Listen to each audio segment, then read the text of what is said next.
शत% समाचारमा स्वागत छ। नमस्कार, म कावेरी पौडेल। सुरु गरौं 100% समाचार। विभिन्न समयको सरकारलाई कुनै न कुनै तत्त्वले अवरोध गरिरहेको नेकपा एमालेका अध्यक्ष केपी शर्मा ओलीको भनाई। पार्टीको 10औं राष्ट्रिय महाधिवेशनको उद्घाटन समारोहमा सरकारप्रति नरम देखिनुभएका ओलीले केही व्यक्ति सरकारभन्दा माथि आफू रहेको भन्दै हिँडिरहेको प्रति आलोचना व्यक्त। एमालेको उद्घाटन समारोहमा प्रधानमन्त्री एवं नेपाली कांग्रेस सभापति शेरबहादुर देउवालाई निम्तो गरेका ओलीद्वारा सरकारलाई काम गर्न अझै सहज नभएको टिप्पणी। प्रधानमन्त्रीलाई अतिथि बनाएर सरकारको टिप्पणी गर्नु राम्रो नहुने ओलीको भनाई। महाधिवेशन सकिएसँगै चुनावको तयारीमा जुट्ने अध्यक्ष ओलीको भनाई। मङ्सिर 11 गते बिहान 8:30 बजेबाट बन्द सत्र सुरु हुने कार्यक्रम तय। मङ्सिर 11 गते बेलुका साँझ 6 बजेसम्म उम्मेदवारी दर्ता, दावी विरोध र फिर्ताको समय। मङ्सिर 11 गते साँझ 6:30 मा उम्मेदवारको अन्तिम नामावली प्रकाशन गरिने। शुक्रबार राति 9औं महाधिवेशनबाट निर्वाचित नेकपा एमालेको केन्द्रीय कमिटिको अन्तिम बैठक बस्दै। बैठकमा 9औं महाधिवेशनपछि समीक्षा, 10औं महाधिवेशन उद्घाटन सत्रको समीक्षा लगायतका विषयमा छलफल हुने। दलहरू बीचको सद्भाव, छलफल र संविधान मार्फत हरेक समस्याको समाधान निकाल्ने प्रधानमन्त्री शेरबहादुर देउवाको भनाई। दलहरू बीच सद्भाव, छलफल र संविधान मार्फत हरेक समस्याको समाधान निकाल्न सकिने दावी।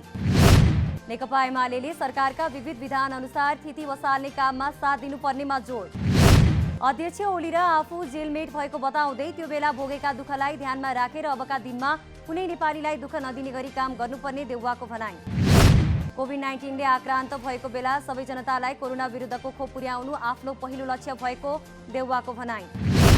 सबैको सहयोगबाट संसदभित्र प्रतिनिधित्व गर्ने र संसद बाहिरका राजनीतिक दलहरूसँग सहकार्य गरी देश र जनतालाई केन्द्रमा राखेर साझा धारणाका आधारमा देशलाई अघि बढाउने कुरामा प्रतिबद्ध रहने। नेकपा एमालेको 10औं राष्ट्रिय महाधिवेशनको उद्घाटन सत्र चितवनमा सम्पन्न। महाधिवेशनमा स्वदेश तथा विदेशबाट पनि विभिन्न राजनीतिक दलका नेता सहभागी। एमालेको 10औं राष्ट्रिय महाधिवेशनको उद्घाटन समारोहमा सहभागी हुनेहरूको जुलुस विभिन्न स्थानबाट निस्कियो।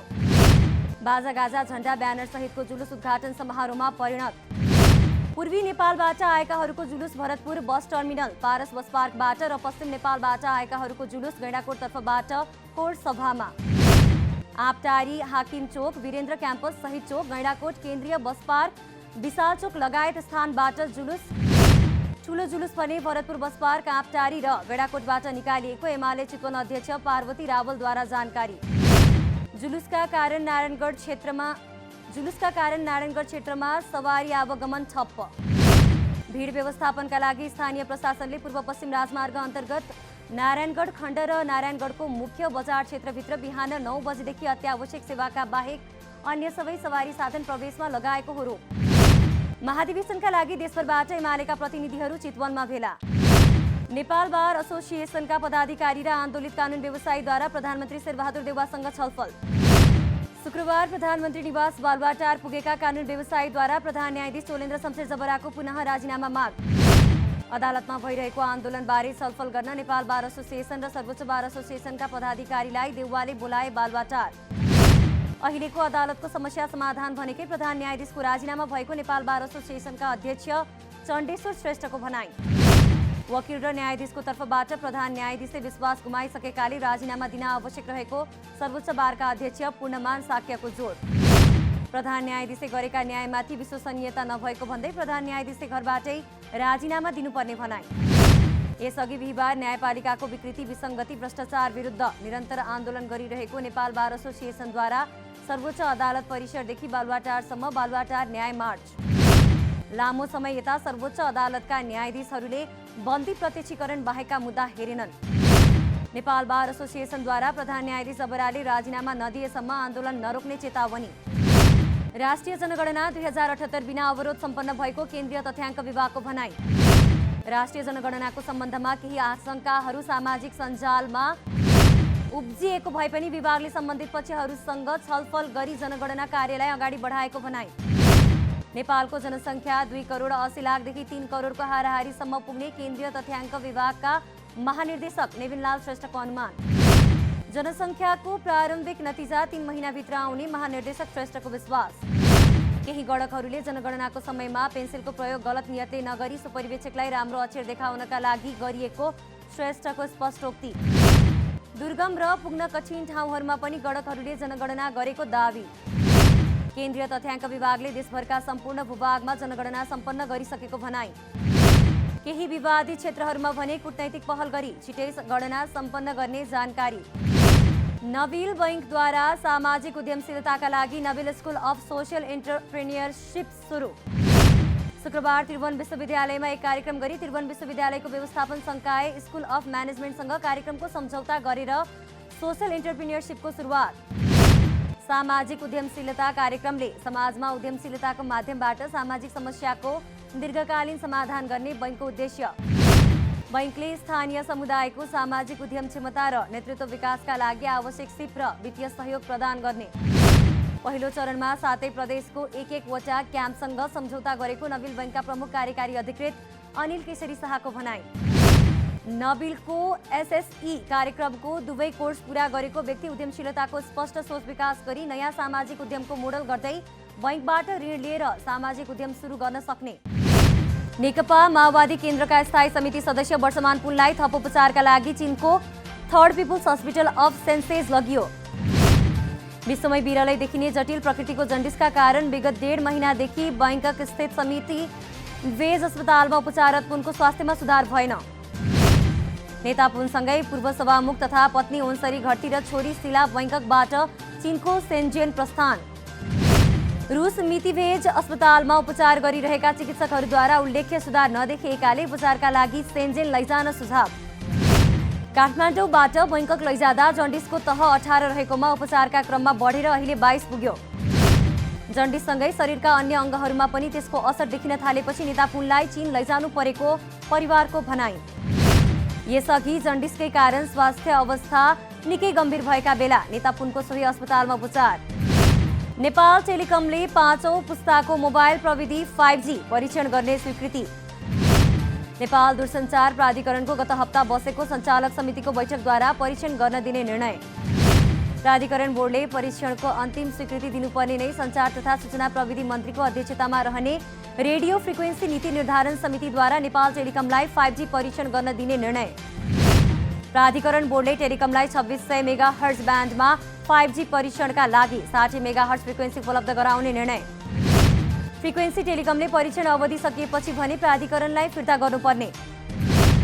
बोर्डको निर्णय सहितको पत्र प्राधिकरणले टेलिकमलाई दिएपछि 5G परीक्षणको तयारी थाल्नुपर्ने। टेलिकमद्वारा यसअघि काठमाडौँ, पोखरा, विराटनगर र वीरगञ्जमा 5G परीक्षण गर्ने योजना सार्वजनिक। काठमाडौँ उपत्यका सहित देशभर चिसो बढ्दा जनजीवन प्रभावित। विगतका दिनको तुलनामा काठमाडौँको अधिकतम र न्यूनतम तापक्रम घट्दै। 4 दिन अघि न्यूनतम तापक्रम 11.3 डिग्री सेल्सियस रहेकोमा 8.8 डिग्री सेल्सियस पुग्यो। शुक्रबार दिउँसो बागमती, गण्डकी तथा लुम्बिनी प्रदेशको पहाडी भूभागहरूमा आंशिकदेखि सामान्य बदली। उच्च पहाडी तथा हिमाली भूभागहरूमा हल्का वर्षा र हिमपातको सम्भावना। अन्य क्षेत्रमा भने मौसम सामान्य रहने मौसम पूर्वानुमान महाशाखाको भनाई। शनिबार बागमती, गण्डकी तथा लुम्बिनी प्रदेशको पहाडी भूभागहरूमा आंशिकदेखि सामान्य बदली रहने। उच्च पहाडी तथा हिमाली भूभागहरूका 1-2 स्थानमा हल्का हिमपातको सम्भावना। बंगालको खाडीमा न्यूनचापीय प्रणाली विकास भएकाले देशको पूर्वी भूभागबाट बदली हुँदै पश्चिमतिर सरिरहेको मौसमविदको भनाई। नेपाल राष्ट्र बैंकद्वारा चालू आर्थिक वर्ष 2078-79 को मौद्रिक नीतिको पहिलो त्रैमासिक समीक्षा शुक्रबार सार्वजनिक। त्रैमासिक समीक्षा मार्फत राष्ट्र बैंकद्वारा चालू मौद्रिक नीतिमा कायम गरिएको व्यवस्थालाई यथावत। समीक्षामा शेयर धितो कर्जामा लगाइएको 4 देखि 12 को सीमा र सीडी रेशियो सम्बन्धी नीतिमा परिमार्जन। केन्द्रीय बैंकद्वारा आर्थिक पुनरुत्थानले गति लिन थालेसँगै कर्जा प्रवाह र आयात उच्च दरले बढेको उल्लेख। बढ्दो कर्जा मागलाई व्यवस्थित गर्न साधन परिचालनको दायरा बढाउन र उत्पादनशीलता क्रियाकलापहरूमा स्रोतको अभाव हुन नदिनतर्फ सजग रही मौद्रिक नीतिको कार्यदिशालाई निरन्तरता दिइएको केन्द्रीय बैंकको भनाई।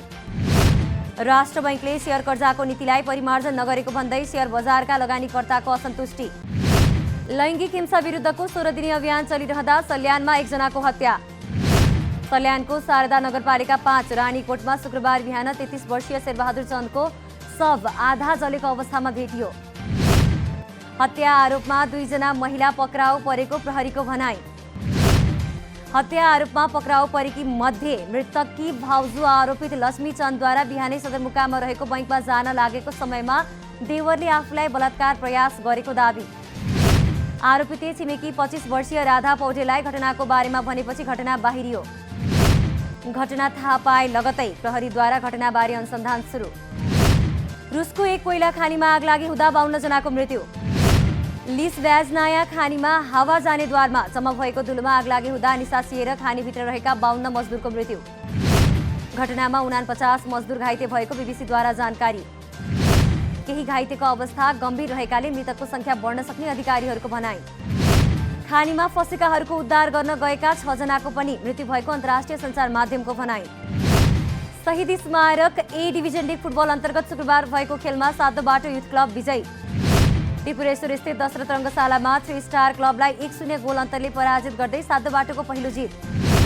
ललितपुर डर्बीमा सातो बाटोलाई जित दिलाउन सुदीप गुरुङले निर्णायक गोल गरे। मार्टिन सजैले उपलब्ध गराएको पासमा अनमार्क रहेको सुदीपद्वारा डिबक्सको ठिक बाहिरबाट गोल। सुदीपको गोल बाहेक दुवै टोलीले गोलको अवसर गुमाए। 36औं मिनेटमा सातो बाटोका निरज चौधरीले गोलको अवसर खेरा फाले। सुशील राईको पासमा पेनाल्टी क्षेत्रभित्रबाट निरजले बाहिर प्रहार गरे। 37औं मिनेटमा 3 स्टारका ऋतिक कुमार खड्काले 25 यार्डबाट गरेको सशक्त प्रहार सातो बाटोका गोलकिपर अभिषेक बरालद्वारा उत्कृष्ट बचाउ। यो खेलसँगै सातो बाटो लिगको शीर्ष स्थानमा उक्लियो। पहिलो खेलमा सातो बाटो फ्रेन्ड्स क्लबसँग गोल रहित बराबरीमा। 100% समाचार अहिलेलाई यति नै। नमस्कार।